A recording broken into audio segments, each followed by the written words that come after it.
আসসালামু আলাইকুম, সবাই কেমন আছে? আশা করি সবাই খুব ভালো আছেন। আজকে আবার একটি ভিডিও নিয়ে হাজির হয়ে গেলাম। সেটা হলো সাজনা ডাল বা সাজিনা ডাল।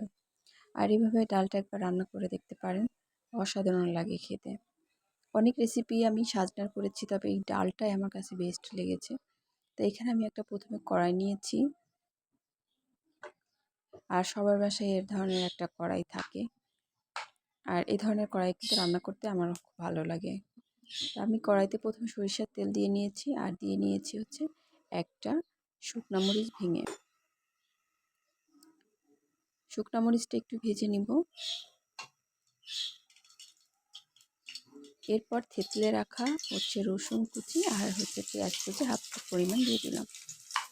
এটাও ভালোভাবে ভেজে নেব, এরকম লাল করে ভেজে নেব।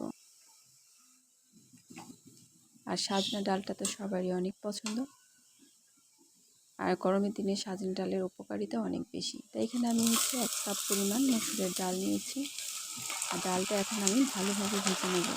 ডালটা কিন্তু কমলা কালারের, আর এই ডালটাকে ভেজে আমি একদম হলুদ একটা কালার চলে আসবে। ভাজতে ভাজতে দেখা যায় যে ডালের কিন্তু কালারটা চেঞ্জ হয়ে যায়, একটা মাস্টারি আলো কালারটা আসে। ওরকম করে আমি ভেজে নেব ডালটা।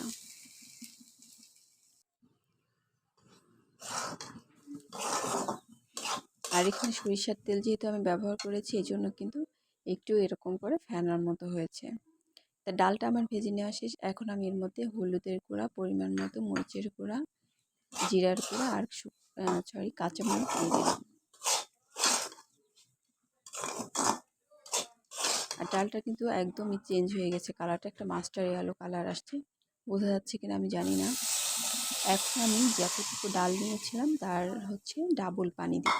আমি এখানে 1 কাপ পরিমাণ ডাল নিয়েছিলাম, এই জন্য আমি এখানে 2 কাপ পানি দিয়েছি। আর চুলার জালটা মিডিয়াম আঁচে রেখে দিয়েছি। আর যখন ডালটা এরকম করে একটা বলক এসে যাবে, তখন আমি এর মধ্যে দিয়ে দেবো সাজনা ডাঁটা।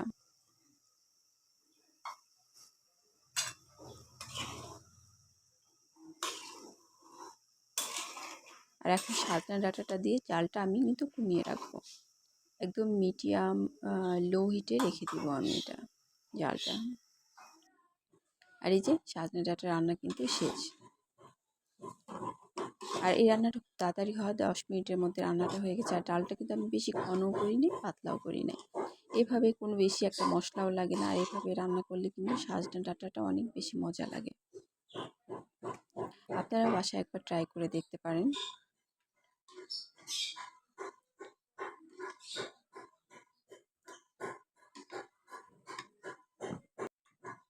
রেডি সাজনা ডাঁটার ডাল। আর এখন সবশেষে দিয়ে দিলাম হচ্ছে ধনেপাতা দিয়ে, এখন ডালটা আমি নামিয়ে নিব। আর এই ডালটা কিন্তু পোলাও ভাত বা সাদা ভাত দুটো দিয়ে খেতে ভালো লাগে। তো আজকের মতো ভিডিওটা এ পর্যন্ত। সবাই ভালো থাকবে।